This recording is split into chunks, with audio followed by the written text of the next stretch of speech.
right, the next one we will discuss over here, the next lecture, is an advocate for our time. And it's a provocative picture that we have over here, with the tables of stone and the finger of God in the background. Well, Exodus chapter 31 verse 18 says, "And he gave unto Moses, when he had made an end of communing with him upon Mount Sinai, 2 tablets of testimony, tables of stone, written with the finger of God." So God wrote in stone the 10 commandments. He wrote them with his own finger. Exodus 32 verse 16 says, "And the tables were the work of God, and the writing was the writing of God, graven upon the tables." Now in fact, there are only 3 times in the Bible when God wrote, and all 3 times he wrote with his finger. That's this one, Exodus chapter 32 verse 16, God wrote the 10 commandments in stone with his finger. Jesus wrote in the sand with his finger. And when Babylon was about to fall, the hand wrote with the finger against the wall. So that's fascinating. God wrote himself 3 times, and every time it was with his finger. And when Moses had smashed these tables because the children of God had apostatized while he was on the mount, Deuteronomy 10 verse 2 says, "And I will write on the tables the words that were in the first tables." God says, "Make another set of tables, which thou breakest, and thou shalt put them in the ark." So the tables of the testimony containing the 10 commandments written with the finger of God were placed inside the ark. Right, now let us first define the question of sin. It's very important that we know where we stand on these issues, because there are many teachings in the world out there and we want to stay Bible-based. 1 John 3 verse 4, "Whosoever committeth sin transgresses also the law, for sin is the transgression of the law." Is that pretty plain? So if you transgress God's law, then you are committing sin. So if I steal, do I transgress God's law? Yes. If I do anything contrary to God's law, by definition of the New Testament, then I'm sinning. That's the New Testament. We look at a dictionary as to what transgression is. It's a stepping over. To transgress, the act of transgressing, the breaking or violation of any law. So if you're going to transgress, there must be a law. Romans chapter 4 verse 15 says, "Where no law is, there is no transgression." That's fascinating. So Adam and Eve, did they have a law? Yes. They must have had a law, otherwise they couldn't have transgressed. Now, can God's law change, you think? No. It's written in stone. Does that say something? It's written in stone. Now man can change laws, but God's law doesn't change. You know, in South Africa, where I come from, they had some strange laws in our country. Some weird laws. And they've been changed. In the past, there was a law which was called the Immorality Act.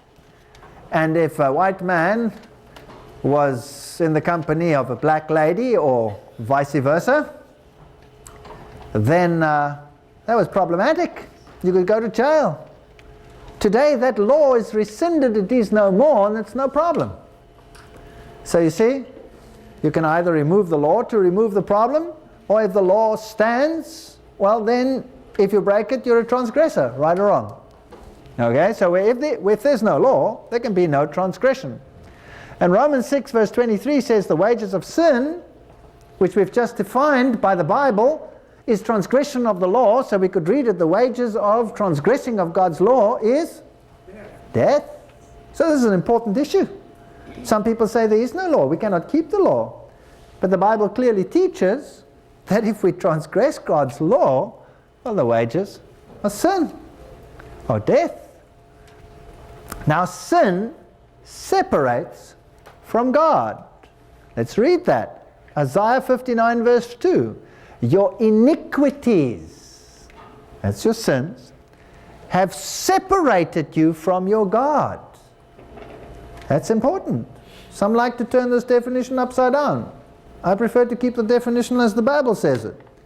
Sin is the transgression of the law, and if you sin, that causes separation. So we've been separated from God because of sin. But there is a means of resolving the problem, and that means is Christ. Romans 6 verse 23, for the wages of sin is death, but the gift of God is eternal life through Jesus Christ our Lord. So now, two possibilities. Adam and Eve sinned, and the wages of sin is death. Two possibilities. Either we do away with the law, like in South Africa, there was a law, it was a stupid law, so they did away with the law. There is no more law. And so, if there is no more law, then there is no more transgression. Does that make sense? Yes. So if you take away the law, that solves the problem. Then you're free. And everybody who was in jail because of the Immorality Act was set free. Off you go. There is no more law. So you're no longer in transgression. You're free. Did Christ do that? Did he set aside the law? Yes or no? No. You see, the law said you will die. So Christ could have said, ooh, I made a law, but that law is too tough for you fellows, so let's just take the law away. But God doesn't change. So now we have an impasse. The law says you will surely die. But Christ did not deal with the issue lightly.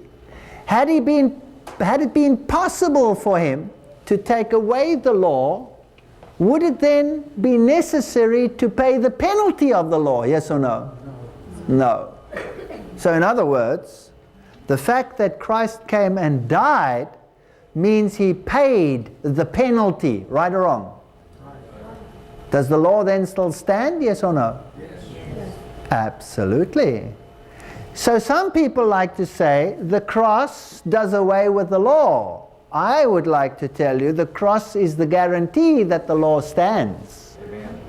Because had it been possible to take the law away, then Christ need not have died. Does that make sense? Okay. I will put enmity, remember that text, between thee and the woman, and between thy seed and her seed, and he shall bruise thy head, and thou shalt bruise his heel. Genesis 3:15, there would be enmity between the devil and Christ. For by grace you are saved through faith, and that not of yourself. It is a gift of God's, not of works, lest any man should boast. Can I be saved by keeping the law? No. I am saved by grace. Christ paid the penalty for me, and he died for me, and by grace I am saved if I accept the gift of salvation. I am saved by grace. The law cannot save me. The law is just writing. The law is not a means to save me. The law is just a means of telling me what is right and wrong. Does that make sense? All right. For sin shall not have dominion over ye, for you are not under the law, but under grace. What then? Shall we sin because we are not under the law, but under grace? What does Paul say there? God forbid. In other words, what he's saying here is, grace saves me, and works cannot save me, but sin must not rule over me. Transgression of the law must not be part of my life. So because grace saves me, what then? Shall I now be able to sin? Yes or no? God forbid. God forbid. Grace establishes the law. I look to the cross and I say, wow, Lord, why did you have to suffer for me and die? And the Lord says, because you are a transgressor, and the law requires that you die, therefore I pay the price for you, and the justice has been done. Justice has been done. Let me give you an example. If you have a little daughter, some guy comes along, rapes her, beats her up, mutilates her, strangles her, and leaves her lying there dead. Wow. And you're crushed, absolutely devastated. And you go to court, and the judge says, now that was not a nice thing to do. Please see to it that you don't do it again. Off you go. How would you feel? Cheated. You would be pretty mad, right? Because there was no what? No justice. No justice whatsoever. And God is 100% just. But God is also 100% gracious. Tough to be both. Yes. So God took upon himself the penalty, and he paid the price, and he died. Does he require your death also? Now there's a trick question for you. Yes. Yes. He requires your death. What kind of death does he require? He requires the death of the old man of sin. In other words, the old you must die, and a new you must rise from the dead in Christ through his power and his resurrection. And the new man is transformed. He's a transformed man. And in Christ we walk this road again. We walk this road again, and Christ gives us the strength to do what is right. Wow. We have a second chance. We have a second chance. Now, if this murderer is sentenced to death, and he completely repents, and there he sits, and somebody is willing to exchange places with him, and he has a second chance, what would he do? Run out and murder, or would he perhaps consider, wow, I have a chance, I better walk straight? Walk straight. So God forbid that grace should do away with keeping the law. Therefore, by the deeds of the law shall no flesh be justified in his sight. We're not saved because of any good thing that we do, for by the law is the what? The knowledge of sin, Romans 3, 19 and 20. So the law cannot save me, only Jesus can save me. But the law can tell me what's right and wrong. So if I know what is right and I do it not, what was that text we read? Then it'd be for me what? Sin. Okay. So the law tells me what sin is. Romans 3 verse 31. Do we make void the law through faith? What does he say?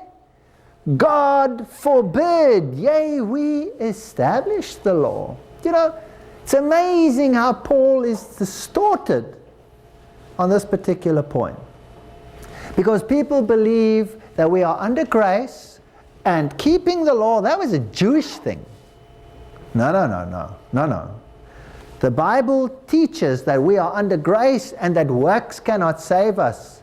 We can do what is right as much as we like. If we don't accept the free gift of salvation in Christ, it's meaningless.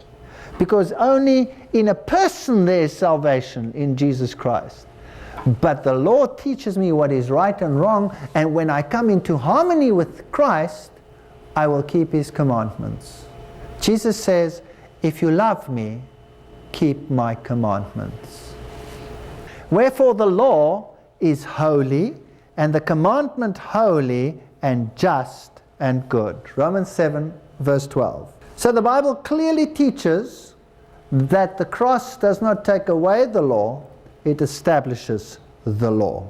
It establishes the authority of the law, because had it been possible to take it away, Christ need not have died. Therefore there is now no condemnation to them which are in Christ Jesus, who walk not after the flesh but after the Spirit. Romans 8 verse 1. Does the Spirit like sin? Nope. The Spirit does not like sin. So if you are in Christ, you say, Lord, I long to do your will. Show me what is right and what is wrong, and walk therein. walk therein. Sin broke the relationship. For Adam and his wife, the Lord God made coats of skins and he clothed them. Genesis 3 verse 21. Here they had lost their robe of righteousness. And God, in his mercy, says, I will cover you again. And he gives them the promise of the Messiah, and he covers them with his righteousness. So, the first symbol of death was an animal that died. Right or wrong? Yes? An animal died, and it became a type of Christ who would die for us. Now let's have a look at another law, which is called the ceremonial law. And it pertained to all the festivals and rules and regulations that Israel had to keep. Now remember, the Ten Commandments were written how? We read it? By the finger of God. It was written on stone, and where were they to be placed?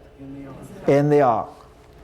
The ceremonial law was written by Moses and placed beside the ark. Let's read that carefully. And it came to pass when Moses had made an end of writing the words of this law. Who's writing now? Moses. In a book, not on tablets of stone. Until they were finished, that Moses commanded the Levites which bear the ark of the covenant of the Lord, saying, take this, what? Book of the law, and put it in the side of the ark of the covenant of the Lord your God, that it may be there for a witness against thee. Now, remember that carefully. Engrave it. It's good to engrave God's word.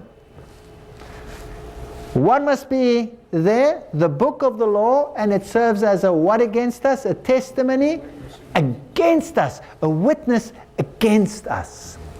So, this law tells us something about ourselves, right or wrong. It tells us, you are sinners. The law, the Ten Commandments, tells us what sin is. But this law tells us our part in this. And it points us to the solution. It points us to the solution. There are two separate laws. So the one was the tablets of stone was placed in the ark, written by the finger of God. The other was written on a scroll, the book of the law placed beside the ark. Now the moral law in the Bible, the Ten Commandments, in James is called the royal law. It's called the law of liberty. Not the law of bondage, the law of liberty. I'll tell you something, if everybody on this planet kept the Ten Commandments, we would be free indeed. Did you know that? Because you can walk outside and you can get into your car. You don't have to turn the lock. You don't have to even turn the ignition. Just put your foot down and go. You wouldn't need a key. And you would have to have no fear at night, not look left nor right nor anything. Nobody will come and clobber you over the head. You would be free if everybody kept the law of God. Right or wrong? Okay.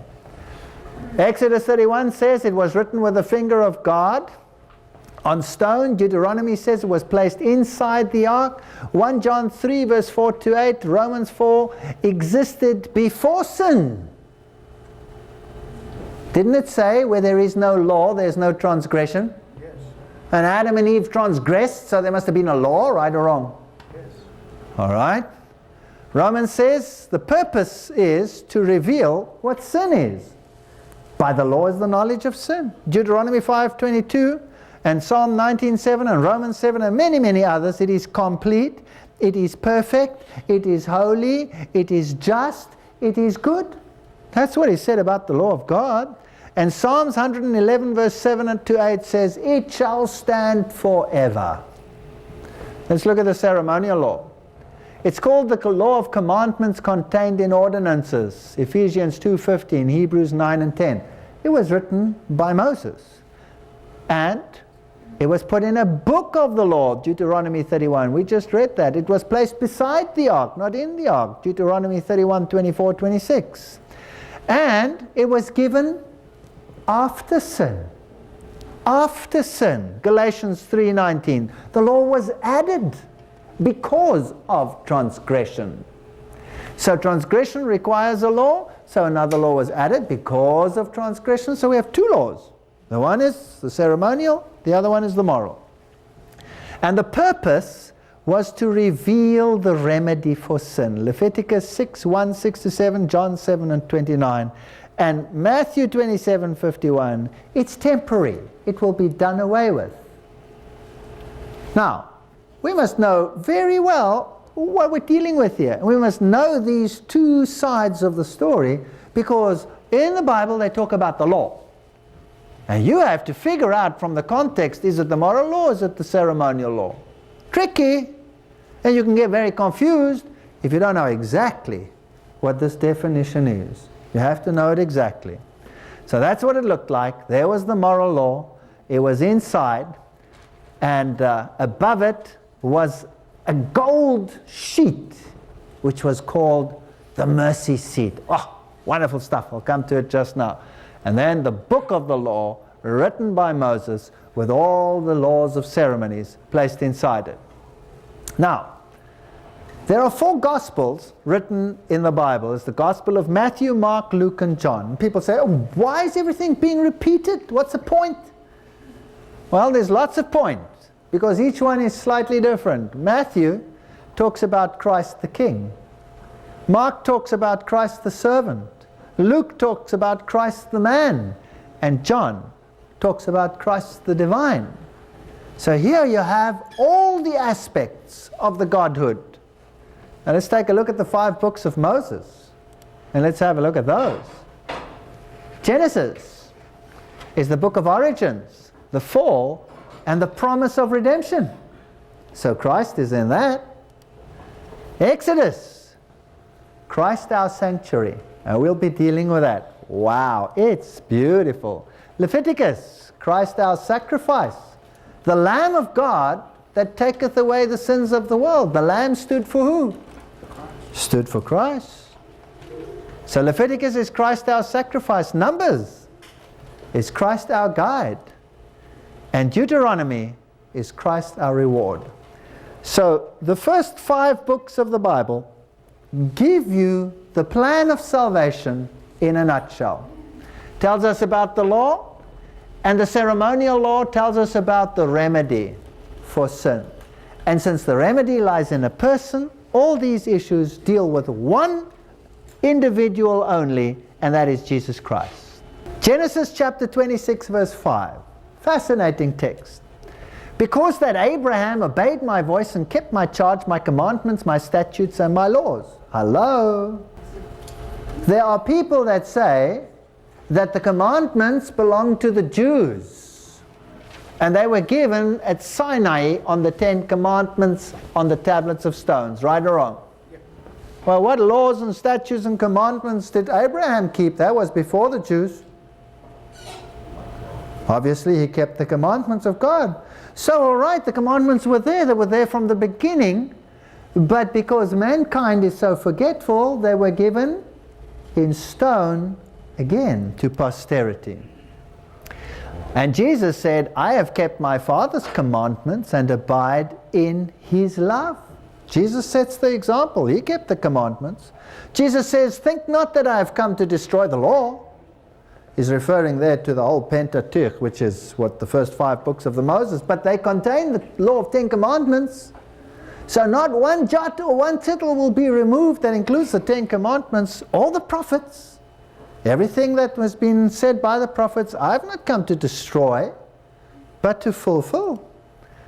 For verily I say unto you, till heaven and earth pass, not one jot or one tittle shall in no wise pass from the law till all is fulfilled. Matthew 5, 17 and 18. So you see, Jesus didn't come to change anything. He came to fulfill it. He's the fulfillment of the ceremonial law. He is the solution to sin.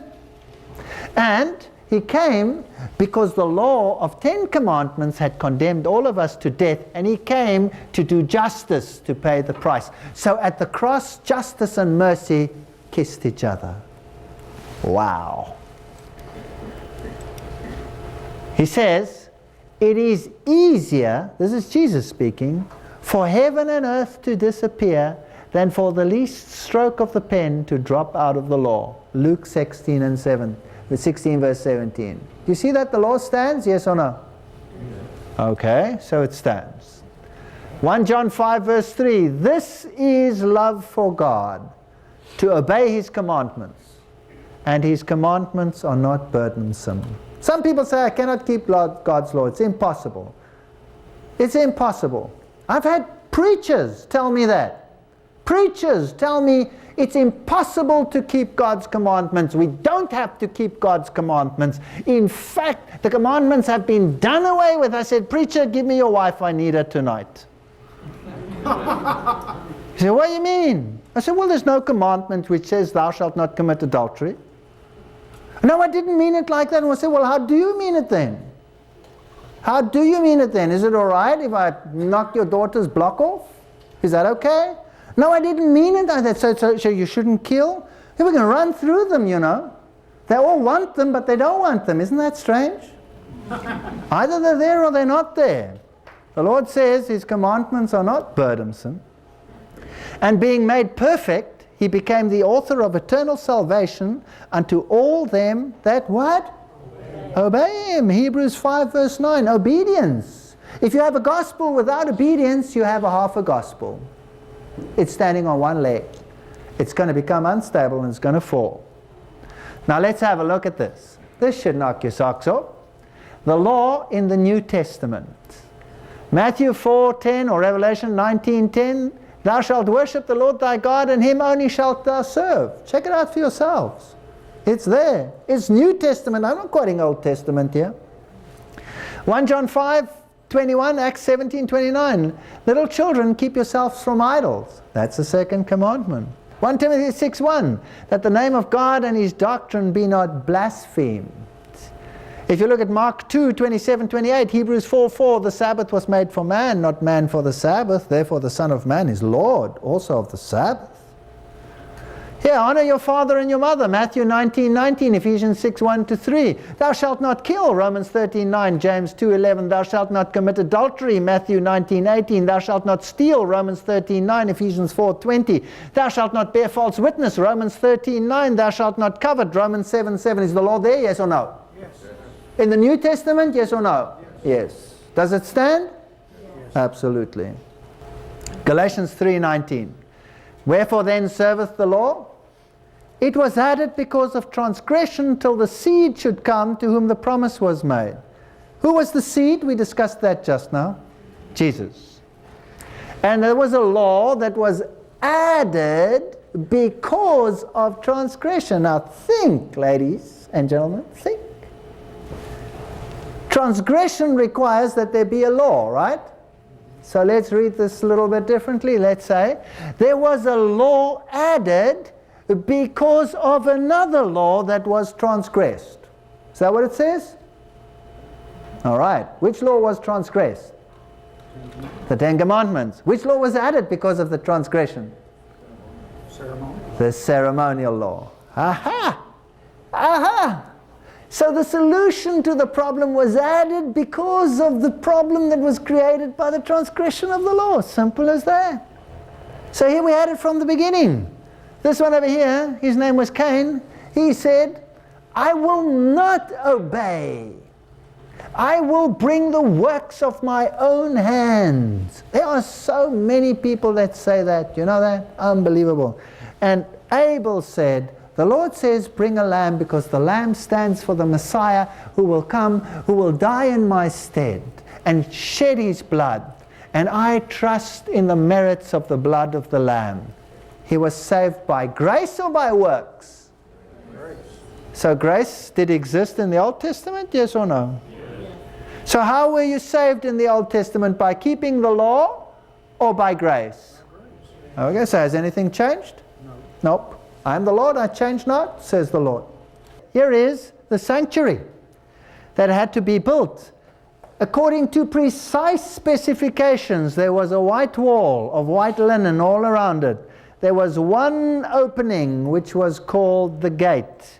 When you came in, there was an altar of burnt offering. If you went further, there was a laver. If you went into the first chamber, the first tabernacle, there was a candlestick. On the other side, there was a table of showbread. In the middle, there was an altar of incense. And if you went into the second chamber, behind that, there were the 10 commandments in the ark with the covering cherubs. That's what it was. Let's have a look at this. Exodus 25:8. And let them make me a sanctuary that I may dwell among them. It was a symbol of Christ dwelling amongst his people. As Moses was admonished of God when he was about to make the tabernacle, for see, says he, that thou make all things according to the pattern showed thee on the mount, Hebrews 8 verse 5. Everything according to the pattern. Not one jot, not one tittle, don't move anything. It must be exact. God is very exact. So he told him exactly how to build it. Every single detail. And every single detail is important and nobody bothers to read it. Oh, that was Old Testament. But the Old Testament and what happened was written for our admonition, says Paul. So we better make sure when we look at it.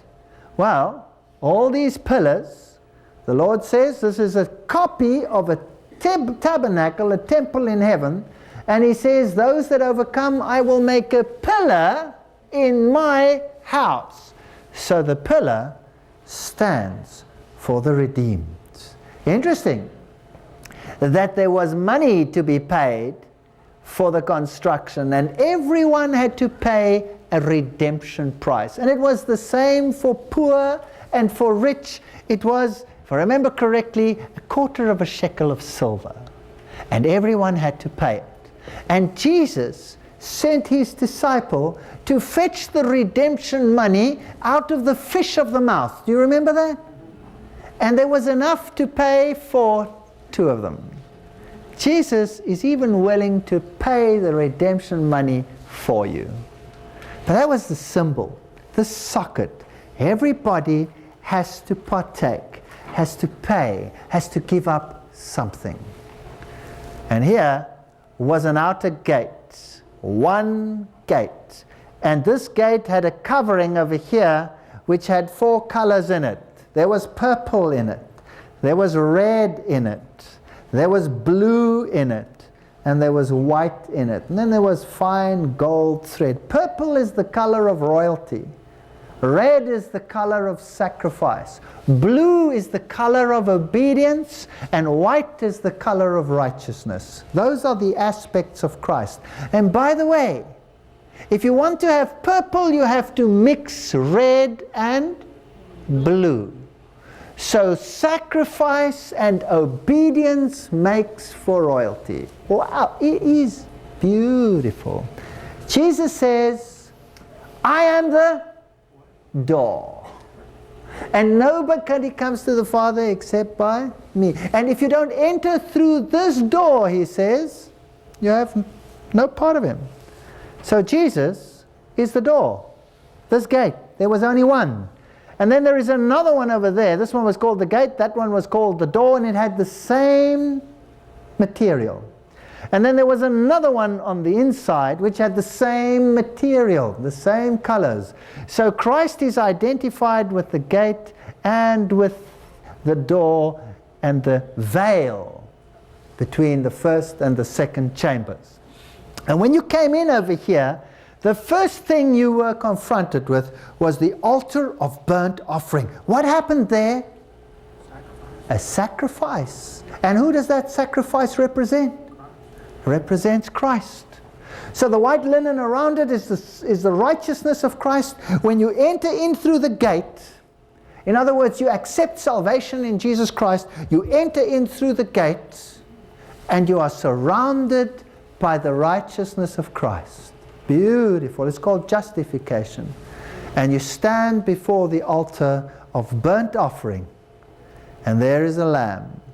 And you witness the sacrifice of the Son of God in type to take away your sins. Hebrews 9 verse 24 says, for Christ is not entered into the holy places made with hands. which are the figures of the true, but into heaven itself, now to appear in the presence of God for us. So the earthly sanctuary served just as a copy of a heavenly sanctuary, where Christ is our high priest. Hebrews 9 verse 8 says, the way into the holiest of all was not yet made manifest, while as the first tabernacle was yet standing. Christ's ministry in the heavenly could only begin once the earthly was completed. How do we know that? Because in the earthly tabernacle, the priest was not allowed to enter the first chamber until the sacrifice had been made. There was a lamb, and then there was a ram of consecration. The lamb represents Christ at the beginning of his ministry. The ram represents Christ at the end of his ministry. And if that ram of consecration was sacrificed, the priest was permitted to go into the holy place. And the Bible tells us that Christ entered not with the blood of sheep and goats, but with his own precious blood. So this served as a guarantee of the coming Messiah. Beautiful symbolism, who serve as an example and a shadow of the heavenly things, as Moses was admonished of God when he was about to make the tabernacle. It's a copy of the heavenly. Hebrews 8 verse 5. So the tabernacle pitched in the midst of the people represented the ministry of Jesus Christ. Now, don't you think it's important that we understand the ministry of Christ, yes or no? Yes. I think so. Jesus in the midst of his people, John 1 verse 14. So let's study the ministry. Because if we study it, then we will be able to discern many a deception in the world out there. Many people end their gospel once they've come through the gate. Oops, there they are. They're inside. I'm covered by the righteousness of Christ. Life goes on as before. Nothing has changed. No. There's more to the ministry. You first face that first tabernacle. Let's look at the furniture once again. You come in, then there was the altar of burnt offering, then there was the laver, and then you went into the first chamber over there, and in the first chamber on the one side there was the candlestick, then there was the altar of incense over there, then there was the table of showbread, and there was the candlestick. The 7 candlestick, and on the inside there was this Ark of the Covenant. So the court, the outer court, represents the earth, the gate, the door, the veil represent the 3 dimensions of Christ's ministry. 3 dimensions, not just one. There are 4 pillars for the veil, 4 coverings, 4 colors, 4 ingredients in the showbread. 4 is the number of the earth, north, east, south, west. The whole earth is covered by this redemption. 48 boards, 60 pillars, multitudes of 144,000. The sockets were made of silver, as I said, made from the redemption money. For other foundation can no man lay than that is laid, which is Christ Jesus. 1 Corinthians 3:11. He is the foundation of every single pillar. 5 bars holding the structure together. 5 factors holding the body in unity of the Spirit. Remember? There is one body, one Spirit, one Lord, one faith, one baptism, one God and Father of all. 5 factors holding the sanctuary together. Now let's get to the sacrifice. The lamb was brought, and the sinner was faced with the lamb. What did he have to do? He had to place his hands on top of the lamb. And then the lamb was killed, and the fat was removed and burnt. Fat is a symbol of sin. The burning of fat is the purging of sin. Leviticus 3:3, Psalms 37:20. So that fat, which sits around the inner parts, surrounding the very internal organs, becomes a symbol of sin, which is burnt up in Christ. Beautiful symbolism. The lamb was attached to the horns of the altar. The lamb, Christ, is bound to the sacrifice. He becomes your sacrifice. So the lamb attached by a cord to the horns of the altar, and you had to sacrifice the lamb. You had to see that your part in it was, you put the lamb to death. The high priest catches the blood. The high priest catches the blood. And in a sense, the blood of the lamb purges you of your sin. And the high priest himself is a symbol of Christ. Of course, in this system, the lamb and the high priest are really one, but of course the lamb is dead after the process, so the high priest represents Christ, who is, in a sense, the risen Savior. Leviticus 4:27-31, and if anyone sin through ignorance while he doeth something against any of the commandments of the Lord, then he shall bring his offering, and he shall lay his hands upon the head of the sin offering and slay the sin offering. We are responsible for the death of Christ, and the priest shall make atonement of him. Christ makes atonement for us, the priest becomes a type, and it shall be forgiven him. There's the plan, how to get rid of sin. So you laid your hands on top of this lamb. Let's read what the Jewish Encyclopedia says about this. It says, the laying of hands upon the victim's head is an ordinary rite by which the substitution and transfer of sins are effected. In every sacrifice, there is the idea of substitution. The victim takes the place of the human sinner. I have a question for you. Was the gospel preached to them, yes or no? Yes. It was not preached to them like it's preached to us, but it was preached to them in type. If they had studied the ceremony, they would have seen the ministry of Christ. But they started using the ceremony as a ritual. And when you ritualize something, you lose the essence.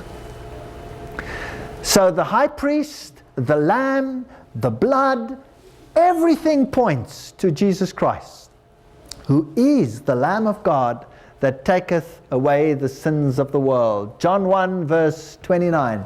Behold him, look at him. There's the typology. It's fascinating that Abraham was to sacrifice Isaac, and he was to do it on Mount Moriah. Mount Moriah is the very mount where the temple was built, and the temple stood for the sanctuary, the ministry of Christ.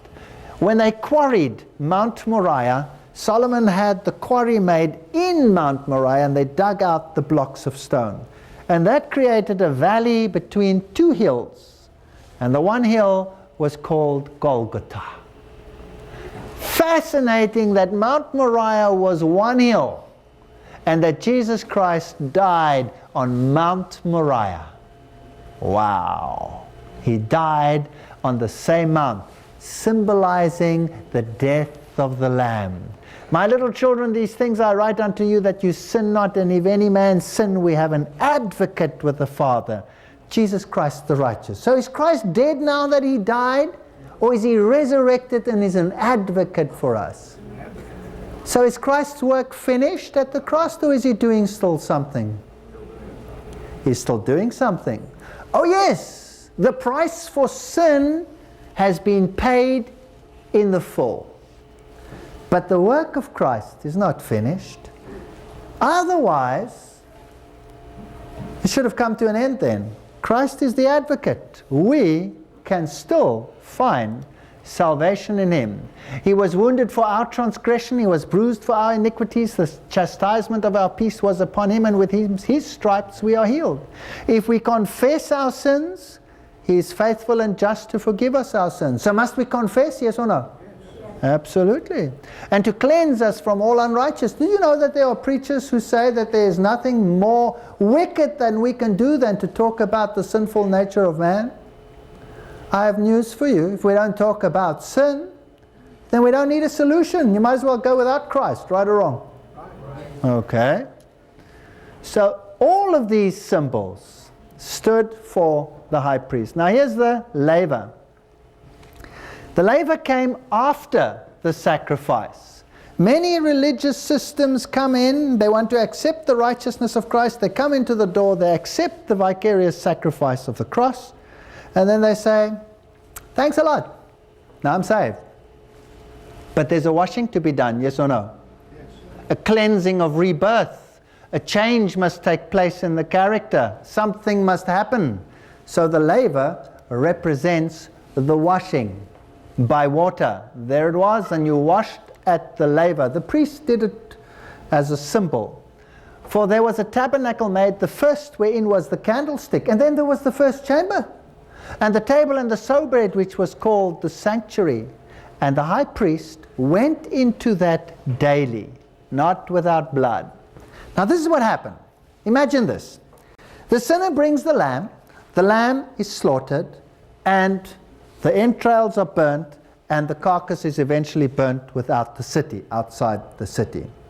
And that symbolizes that Christ would die outside, that he would be killed and eliminated there outside the city.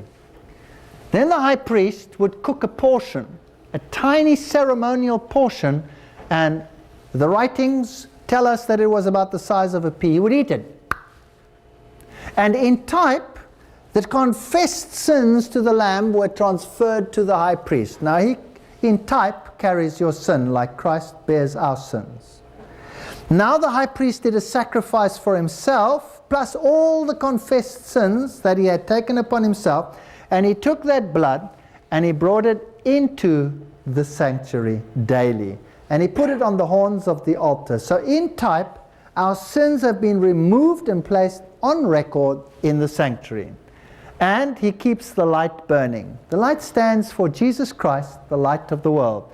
This is a depiction of the Ark of Titus, where he took the furnishings away after the destruction of Jerusalem, and they carried these things away. Where they are today, one wonders. Jesus says, John 8, verse 12, I am the light of the world. He that followeth me shall not walk in darkness, but shall have the light of life. Oil that was in the lamp is a symbol of the Holy Spirit that would disseminate the life, so through the Holy Spirit. And the smoke of the incense that was burnt on the altar of incense, which came from the prayers of the saints, ascended up before God out of the angel's hands. Everything dealt with Jesus. So the priest burnt this incense, and this represents our prayers going up to God, being made acceptable through Jesus Christ. And then there was this blood that was transferred, transferring the record of sin to the sanctuary. I am the living bread which comes down from heaven. If any man eat of this bread, he shall live forever. And the bread that I will give is in my flesh, which I shall give for the light of the world. That was the table of showbread. Bread without leaven, no sin. Now, in other words, you came in, you were covered by the righteousness of Christ. You accept the sacrifice of Christ. You must be washed by rebirth. And then what must you do? Partake of the light through the Holy Spirit. Jesus is the light of the world. My word, thy word is a what unto my feet? A lamp unto my feet and a light unto my path. And if you do not partake of the body of Christ, if you do not make Christ part of you, you have no part in him, and you speak to God through Christ. So Christ becomes your personal friend. You eat, sleep, and drink and walk him. That's called sanctification. And the Bible says without sanctification you will not see God. It's not enough to say I'm justified, but I don't want any of the rest of it. You've got to take the whole package or nothing. That's what it's all about. So the table of showbread represents Christ for his people. There are 12 showbreads, 12 tribes of Israel, 12 apostles. The numbers are significant. The ingredients of the incense represents all mankind. Hebrews 9 verse 3, and after the second veil, the tabernacle which is called the holiest of all. Now there we go into the most holy. Now, we've been talking a lot, and maybe you're smoking a little bit up here already. So shake your heads and go, wake up. You all awake? Great.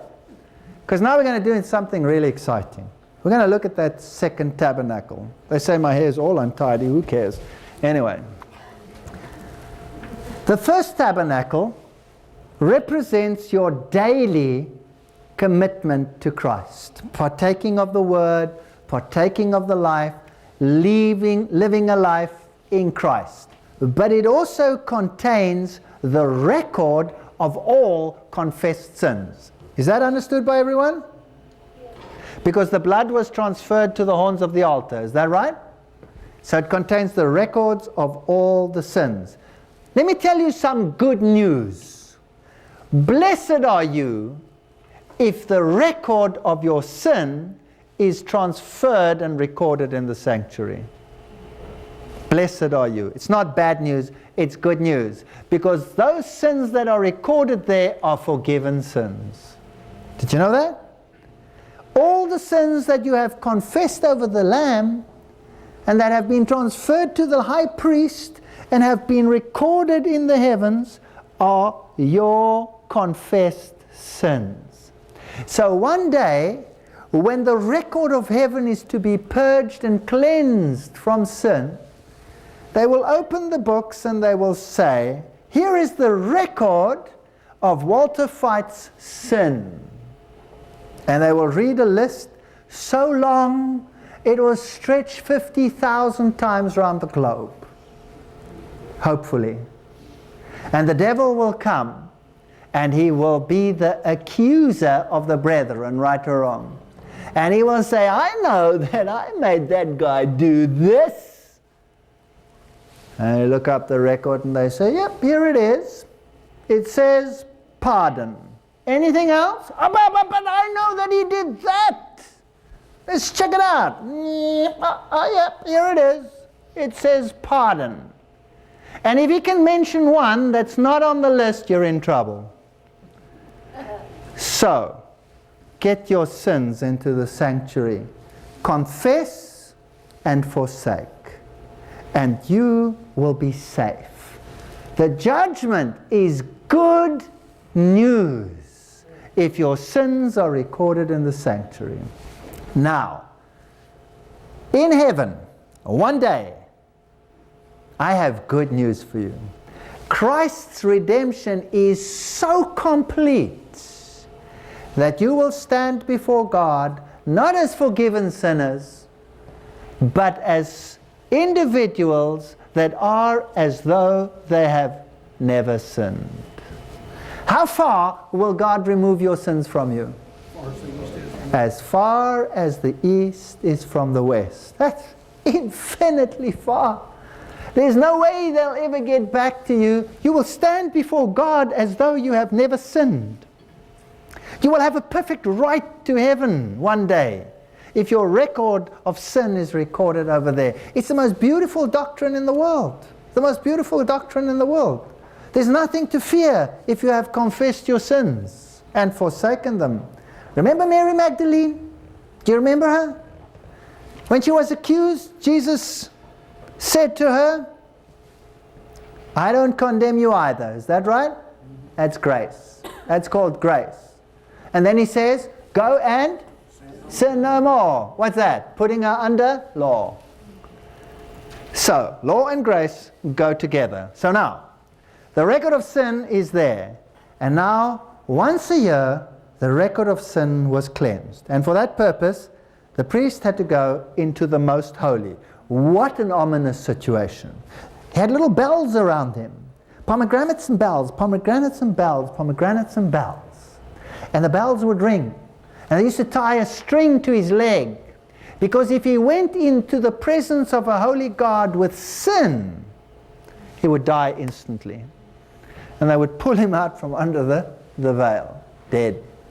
That's how serious it was. So it was a serious situation. The priest would make full confession of his sins and make sure his sins were all purged. And then he went into the presence of a holy God. He entered into the most holy. Now there was the 10 commandments, the tablets of stone, and the 2 angels, and the Shekinah glory would appear. Above the 10 commandments, which contain the law of God condemning the sinner to death if he is a transgressor, was the mercy seat. And the mercy seat was of pure gold. And it represents the mercy of Christ, shielding you from the condemnation of the law. Fascinating story. You know that mercy seat was 1.5 cubits high. And the grate on which the sacrifice was burnt outside on the altar was 1.5 cubits high. Little detail like that just boggles the mind. In other words, God's justice is as high as His mercy. Wow. Anyway, here He would go in and He would sprinkle special blood at the veil and in front of the ark. It contained, of course, the 10 Commandments. Great peace have they which love thy law, and nothing shall offend them. Psalms 119, 165. Look at the furnishings. There was the altar of burnt offerings, the laver, and then on either side the table of showbread and the candlesticks, then the altar of incense, and then the ark. It was in the shape of a cross. The cross and its shadow. Beautiful. Now when these things were thus ordained, the priest went always into the first tabernacle, accomplishing the service of God. That represented sanctification through your life. Hebrews 9 verse 6. We have a high priest who passed into the heavens, Jesus Son, Christ, the Son of God, Hebrews 4:14. We have that privilege today. We have such a high priest who is set on the right hand of the throne of majesty, a minister of the sanctuary and of the true tabernacle, which the Lord pitched, and not man. Hello? Is there a tabernacle which God pitched, yes or no? Yes.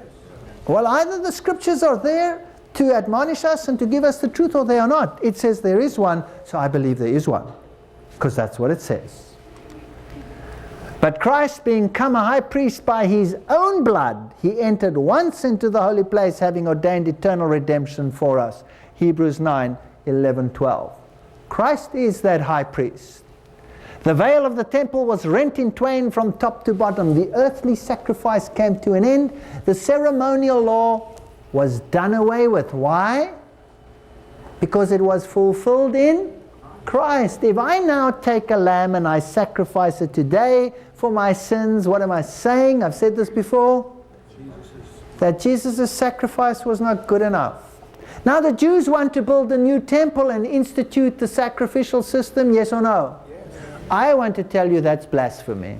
Yes.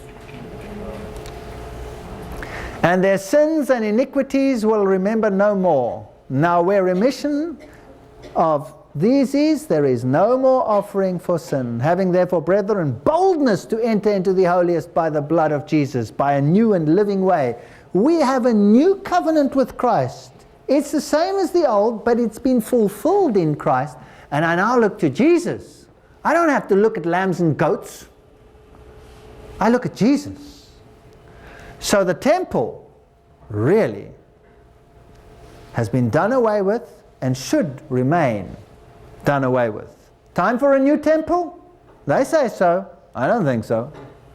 For Christ is not entered into the holies made with hands, which are a figure of the true, but into heaven itself. Why build an earthly one if there's a heavenly one? Yes or no?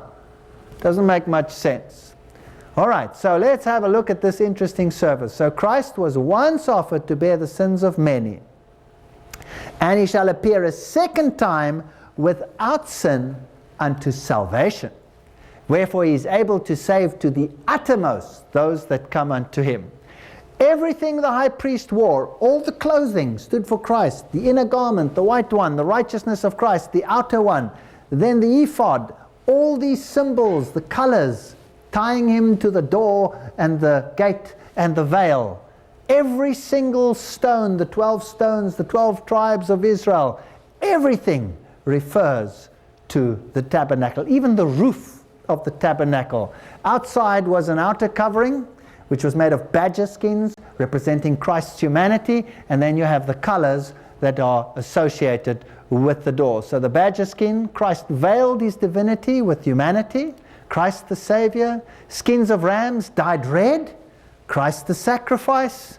Covering of woven goat's hair. The righteousness of Christ. And the inner or royal covering, blue, scarlet, purple, Christ the worthy King, Christ the exalted Savior. Isn't that fascinating? Yeah. Wow. Now, there were 7 annual Jewish feasts also associated with this service. This was all written in the law of Moses. There was a type and there was an antitype. There was the Passover, which was the sacrifice of the lamb. It represented the crucifixion. Notice that it was on Nisan 14. Then there was the Feast of Unleavened Bread the very next day. Nisan 15, that's Christ, the body of Christ, Christ in the grave. And then you had the Feast of First Fruits, which is Nisan 16. So 14, 15, 16, the 3 days, the Friday, the Saturday, Sunday of the crucifixion. It's the resurrection. So even in their annual feasts, they were celebrating the work of Christ. Does that astound you? Wow. And then you had the Feast of Weeks, which was Sivan 6.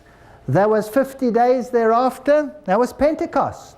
It celebrated the giving of the law, the tools of righteousness, how to be right in terms of your obedience. Grace comes from God. So now they were fully equipped. At the same time, they were sent out to preach Christ, the solution to the sin problem.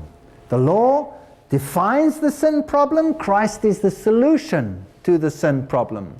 So the cost of redemption. So 5 trumpets, the Feast of Trumpets, Tishri, was the heralding of judgment, an Advent movement, the Day of Atonement, the pre-Advent judgment, Tishri 10, and then the Feast of Tabernacles, going home. Now let's have a look at one of these, the Day of Atonement. The harvest of redemption would come thereafter. So, the annual cleansing of the earthly sanctuary, this is great stuff. The Day of Judgment, that's what it stood for. So they blew the trumpets, and they brought 2 goats. And the one was called the Lord's goat, and the other one was Azazel. It was the scapegoat. But Azazel means the evil one, Lucifer. So they cast lots, and the scapegoat was led into the desert and was not sacrificed. He did not die. He was just led away. But the Lord's goat was sacrificed. So the blowing of the trumpet is a symbol of judgment. Revelation 14:6-7, Joel 2:1. And the Lord's goat was sacrificed, and the priest entered with this blood into the most holy. Remember the bells and the rope tied to his feet?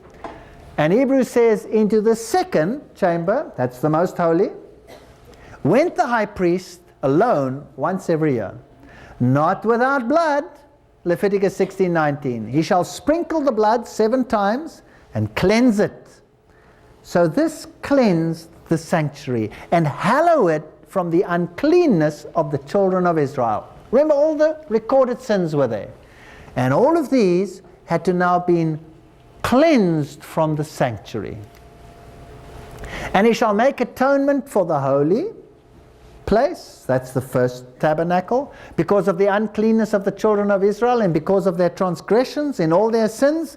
And so shall he do for the tabernacle of the congregation that remaineth among them in the midst of their uncleanness. So the whole thing was to be cleansed from the record of sin.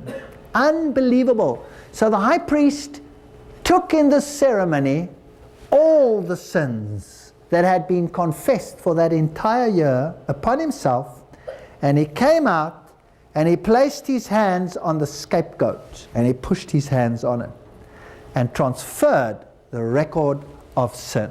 Who made you sin? Who made you sin? Satan made you sin. So if Satan made you sin, this record is transferred onto the scapegoat, Azazel, which stands for Lucifer, and he will one day pay the price for the forgiven sins. If you have not confessed your sins, who pays for those? You do. Wow. Now, he doesn't become the sin bearer, because the Bible says, without the shedding of blood there is no forgiveness of sins. He's led into the desert. For on that day shall the priest make atonement for you, to cleanse you, that you may be clean from all your sins before the Lord. Leviticus 16:30. So, in the day of judgment, you will stand before God with how many sins on you? None. Isn't that astounding? That is phenomenal. Jesus' cleansing is total. You stand before God as though you have never sinned. Redemption is complete. Come now, let us reason together, says the Lord. Though your sins be like scarlet, they shall be as white as snow. Though they are red as crimson, they shall be like wool. If we confess our sins, it's very important. He is faithful and just to forgive us our sins and to cleanse us from how much unrighteousness? All of it. 1 John 1 verse 9. There are preachers who preach the opposite of this, who say there is no greater damage that can be done than to preach of the lost, sinful condition of man. We have to acknowledge and confess our sins if we want to be part of salvation. So it was a time of final confession, a time of cleansing, a time of judgment, and those who did not partake were cut off from the people. That's the sanctuary message. Cleansing of the sanctuary, and he said unto me, unto 2,300 days, then shall the sanctuary be cleansed. Daniel 8:14. There will come a time when Christ will enter the second chamber and will start cleansing the sanctuary, and we'll deal with this 2,300-year prophecy at another stage. Unto 2,300 days, then shall the sanctuary be cleansed. So this judgment will take place, the Bible says. I beheld till thrones were cast down, the Ancient of Days did sit, the judgment was set, and the books were opened. And behold, one like the Son of Man came to the Ancient of Days, and they brought him near before him. He has appointed a day in which he will judge the world. Acts 17 verse 31. We better take note of judgment. It's coming. 2 Corinthians 5:10, for we must, who? All appear before the judgment seat of Christ, that everyone may receive the things done in his body according to that he has done, whether it be good or bad. So, where would you like your sins to be? On your head or recorded in the sanctuary? Hey, get them recorded. The Lord will judge his people. There's the list. And if that list is as long as you can imagine, then goody for you. But if that list is one too short, you could be in trouble. So examine yourselves whether you be in the Lord. And behold, I come quickly, and my reward is with me, to give every man according to his work shall be. Revelation 22:12. The coming of the Lord will reveal these things. I believe that we have nothing to fear. That 2,300 days has a specific time. It starts 457. If you add 2,300, it comes to 1844. It's an interesting time. It's a very interesting time. It's the time when the Communist Manifesto was written. It was a time when the evolution theory went out into the world, precisely 1844. It was a time when there was a big clash between the Messiah and the non-Messiah. The music of the world was written about the creation. Wonderful time. Fear God and give glory to Him, for the hour of His judgment has come. What is the standard of judgment going to be? Let's ask the Bible. So speak and so do as they that shall be judged by the law of liberty. The law is going to be the standard of judgment. James 2 verse 12. Let us hear the conclusion of the whole matter. Ecclesiastes 12, 13 and 14. Fear God and keep His commandments. For this is the whole duty of man. For God shall bring every work into judgment. Every secret thing, whether it be good or whether it be evil. Do we hear much preaching about this in the world today? No. Oh no. Oh no. If you love me, says Jesus, keep my commandments. John 14, 15. Beloved, if our heart condemn us not, then have we confidence towards God. And whatsoever we ask, we receive of Him, because we keep His commandments and do those things that are pleasing in His sight. John 3, 21, 22. Ask forgiveness. God will place you under grace, and your record of sin will be recorded in the sanctuary. Go and sin no more. Eat the bread of life. Drink in the water, the living water. Take the light of the world. Live, eat, and drink your religion. There's no good having a halfway religion. And then when Christ returns, you will be cleansed of all your unrighteousness. All of it. None of it will be upon your head. Not one stain. And the righteousness of Christ will cover you again. If we confess our sins, He is faithful and just to forgive us our sins and to cleanse us from all unrighteousness. 1 John 1 verse 9. Repent therefore and be converted, that your sins may be blotted out. This is a gospel we never hear anymore. But this is the truth, ladies and gentlemen. Amen. This is the truth. Believe in the Lord Jesus Christ and you shall be saved. But believing, faith without works, without doing, is useless. He that is unjust, let him be unjust still. And he which is filthy, let him be filthy still. And he that is righteous, let him be righteous still. And he that is holy, let him be holy still. Revelation 22:11. Very shortly that decree will go out and probation will end. And if you're on the filthy side, it's too late. You remain filthy. If you're on the righteous side, you remain righteous. And very soon the Lord will come. The Lord is long-suffering towards us, not willing that any should perish, that all should come to repentance. 2 Peter 3:9. I sometimes wonder when I look at the world, Lord, why haven't you come yet? Some people say the Lord will have to apologize to Sodom and Gomorrah if He doesn't come quickly, because things are bad. But I know the character of my God, and He is long-suffering. And here is the patience of the saints, they that keep the commandments and the faith in Jesus. Jesus is coming soon, folks. Amen. He's coming soon with the clouds of heaven. And it's my prayer that every single one of us will have a right understanding what it means to serve Him. It doesn't just mean to serve Him and sing hallelujahs. It means accepting Him as my personal Savior and my King. And a king is one who is to be obeyed. Not because he wants to lord it over me. No, the Lord Jesus demonstrated that. He came to wash feet, didn't He? Yes. He didn't come to lord it over us, but because it is good for us. Because it is right for us. He says, I will write my laws into their hearts. That'll be the new covenant. And when the law is in the heart, you will want to do what is right. You will want to do what is right. I'll tell you, your relationships will improve.